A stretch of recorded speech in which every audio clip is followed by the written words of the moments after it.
Alright, hello there, thrill seekers. That was my rendition of the song Freddy's Dead by Curtis Mayfield from the soundtrack of Superfly. Also, I believe it appears on the soundtrack of the film Pulp Fiction. So there you go, that was fun. I had a heck of a time learning that bass riff, and all the other stuff is by me. The drums are a machine, but all the other stuff is played by me. So there you go. And I thought I would talk to you about this book, The 1001 Lives of Buddha by Bernard Faure, I think is how we pronounce his name. And Mr. Faure, or Professor Faure, is a Kao professor of Japanese religion at Columbia University. It says right here on the back of the book, and I'm reading it. He was kind enough to send this book to me himself, or have the book sent to me by the University of Hawaii Press, who pressed up the book because I requested it. I expressed interest in it, and he sent me a copy of it, so that was nice of him. And I thought I would review the book. Now, I'm not reviewing the book, okay? I spoke too soon, so belay that order or whatever. I've only gotten this far into the book, which is 75 pages, so this is not a review. So stop complaining in the comments that I'm reviewing a book before I've actually finished the book. I just want to make some comments on the book because I like the book and I think it's very interesting, and I think it would be of interest to some of the people who watch this channel, and I will do a proper review of the book when I'm finished with the book, but this is just a comment on the book and what it's about, because I think I can say what it's about already, even though I can't review the book. So stop complaining in the comments that I'm reviewing a book before finishing it. So, the premise of this book is, okay, let's start at the beginning. I'm not sure if most of my books, but in more than one of my books, I have given the life story of the Buddha as I heard it. And I tend to think that probably most people who would watch a video channel like this ought to be familiar with the basic life story of the Buddha. But I have found out, Ziggy's sniffing the bass over here. I don't know if you can see that. But anyway, I found out through repeated experience that that's not really true, that a lot of people don't know the basic life story of the Buddha. But let's see if I can just recite the shortest version of the basic life story of the Buddha. Okay, 2,500 years ago, Buddha was born as a prince in a kingdom in northern India. He was predicted to be either, by some kind of soothsayer at his birth, to be either a great king or a great religious leader. His father wanted him to be a king, and so raised the boy in a very sheltered life, so he didn't have much exposure to anything bad. And then somewhere around his late 20s, he took a trip outside the palace, and he saw 4 sights, which I can never quite remember. I think it was a sick man, an old man, a dead man, and a religious man. I think that was it. And he became exposed to this idea that there was tragedy and suffering in the world, and became obsessed with becoming a religious person. Left the palace on the eve of the birth of his son, who he named Rahula, which means something like hindrance, and became a wandering ascetic. Almost died from doing these practices intended to mortify his body. Mortify, is that the word? Intended to sort of punish his body and release his immortal soul. Didn't work. Anyway, started meditating in silence, had this great awakening, spent the rest of his life preaching to people, and then died at the age of 80 after eating either bad mushrooms or bad pork. The end. So that's the basic life story of the Buddha. So I would have thought most people who would watch a video channel like this, or be into things like yoga and Buddhism and Eastern stuff, would know this, but this was sort of made really clear to me. I was on a radio show early on in my career doing this stuff that I do. I was being interviewed probably about Hardcore Zen or Sit Down and Shut Up, I don't remember. And the interviewer was a yoga teacher, somebody I'd known for a while as a yoga teacher, and somebody who was into Eastern religions and yoga and stuff. And I said something, I don't remember what the something was, but I made a reference to, it's like when Buddha left the palace. And she goes, "What do you mean when Buddha left the palace?" And I said, when Buddha left the palace. And it turns out she didn't know the basic life story of the Buddha. And I was like, wow. I thought everybody who was into sort of Eastern spirituality and stuff would at least know the basic life story of the Buddha. But this is kind of a thing, cultural literacy is really low, especially among Americans. I mean, I don't know if general Americans know the basic life story of George Washington or Abraham Lincoln or I don't know, the American Revolution or John F. Kennedy. They might not know who Kennedy was or Nixon or things like that, or Jimmy Carter or who knows? They probably don't know who Barack Obama is anymore, I mean, really, cultural literacy is pretty poor. So to expect people to know the basic life story of Buddha is probably a lot. So the only way you're going to get what this book is about is if you know the basic life story of Buddha, because this book is calling into question the basic life story of Buddha that all of us who've been studying Buddhism for years and years have heard for years and years. But let's back up a minute and explain where that basic life story of Buddha, the one that I just rattled off for you really quickly a couple of minutes ago, came from. Now, it comes from the idea of, there's this idea of the quest for the historical Jesus. And the quest for the historical Jesus is something that happened in Western culture. I think it goes back about 200 years or so. I didn't look this up before I made the video, so you guys can look it up and then tell me in the comments section how wrong I am or whatever. But I think it goes back to around the 1700s, and it's certainly something that's a big deal here.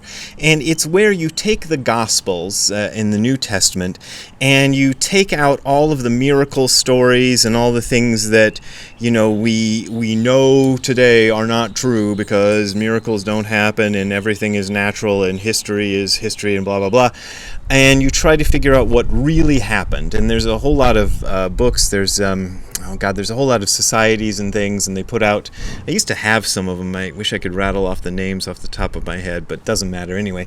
There's a whole lot of books and things that have tried to nail down, that's a weird pun to say for Jesus, tried to nail down exactly what really happened in the story of Jesus.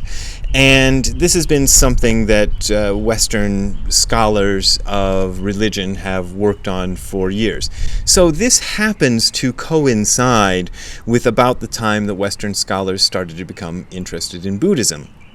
So, one of the first things that Western scholars of Buddhism tried to do is look at the texts of Buddhism as they became available in Western languages and take away all of the miracle stories and all of the stories of past lives and all of the things that seem wondrous and mythological and extract a historical core from that and present us with a sort of historical life story of the Buddha. And that historical life story of the Buddha is what I recited to you a few minutes ago.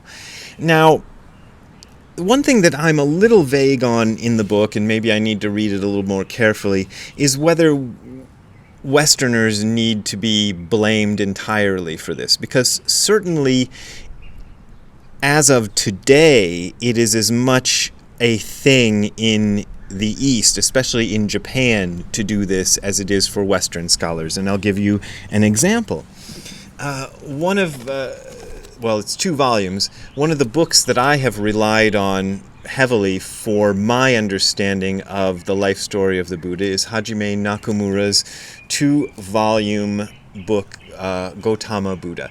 And this was recommended to me by my teacher Nishijima Roshi. He was very fond of the scholarship of Hajime Nakamura, and he said that this was a reliable history of the Buddha's life. And so I got hold of a copy. This book is hard to find these days. It's in English, but it was published by a Japanese publisher, Kosei Publishing Company in Japan, and I got it when I was in Japan, so it's easier to find in Japan than it is in America. But I got this bear of a book, and I read it. I remember I read it when I was working on the book Sit Down and Shut Up, so that book came out in 2007, so it's been at least 15 years since I read the book, so I'm a little vague on the contents of it. But from what I remember, it is exactly what Bernard Faure describes in the opening chapters of this book. It is a historical account of the Buddha's life in which all of the mythological miracle stories of past lives and stuff like that has been taken out, and you're just presented with the so-called historical core. Now, what Professor Faure, I'm sorry if you're watching this, Professor, and I'm butchering your last name, but what he has done in this book, or one of the points he makes over and over again, and a good point it is that this historical core never existed.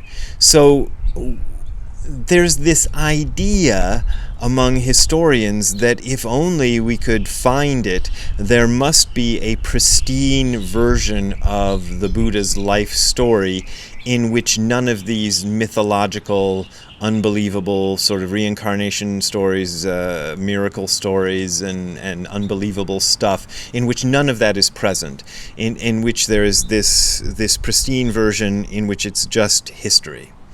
But it doesn't exist. It is nowhere to be found. Nobody has ever found it.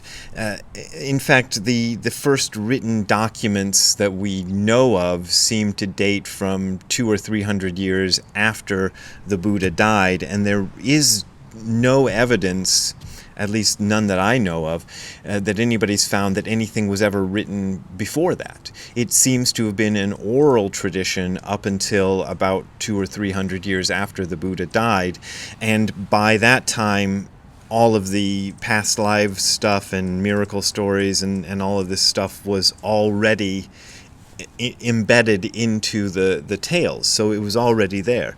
So what Professor Faure is arguing in this book is that maybe we need a different approach in which we just stop trying to extract that historical core and just look at the stories as they come to us. Just forget about trying to denude all the miracles and stuff and past lives, and just accept the documents as they come to us and see what those documents are trying to tell us. And when the book was first, when people first started talking about the book online, I got the impression that maybe Professor Faure was going to try to prove that the Buddha didn't actually exist. There's a segment of people who study the historical Jesus who are called mythicists, who seek to prove that there is no historical core to the Jesus myth, that Jesus is purely a mythical creation, that there never was a guy behind it at all.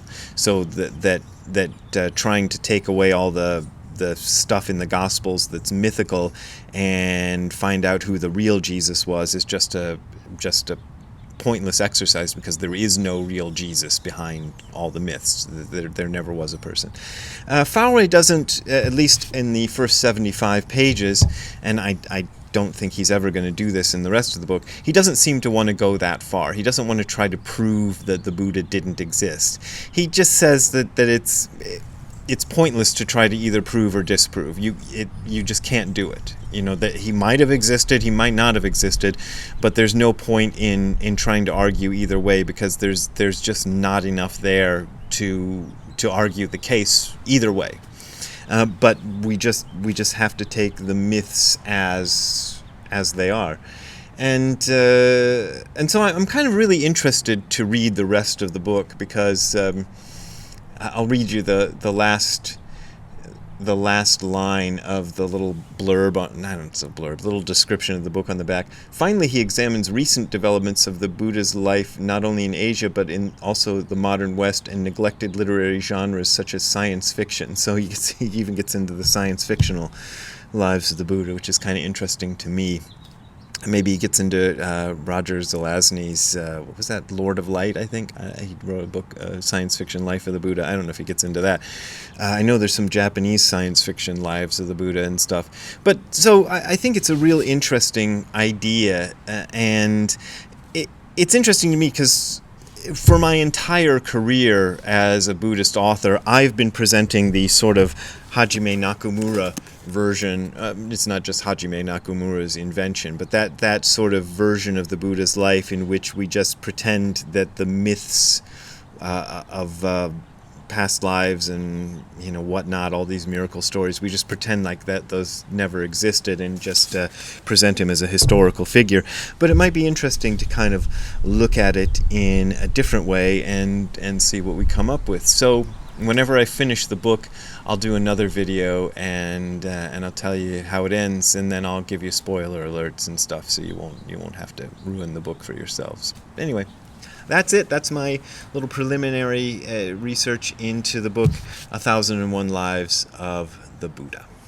So, if you want to support me getting more books to read and telling you about them, you can go to the URL that you're seeing on the screen below, which is hardcorezen.info/donate. That is hardcorezen.info/donate. There you will find links to my PayPal and Patreon accounts. Those are my main and usually only ways of making a living, so I really appreciate your support. But as always, this is offered for free, these videos and stuff, so you don't gotta support me if you don't want to support me, but I do appreciate your support. I think I already said that. Anyway, I can say it again. I appreciate your support. Said it even one more time. Anyway, we will see you next time. Have a good time all the time.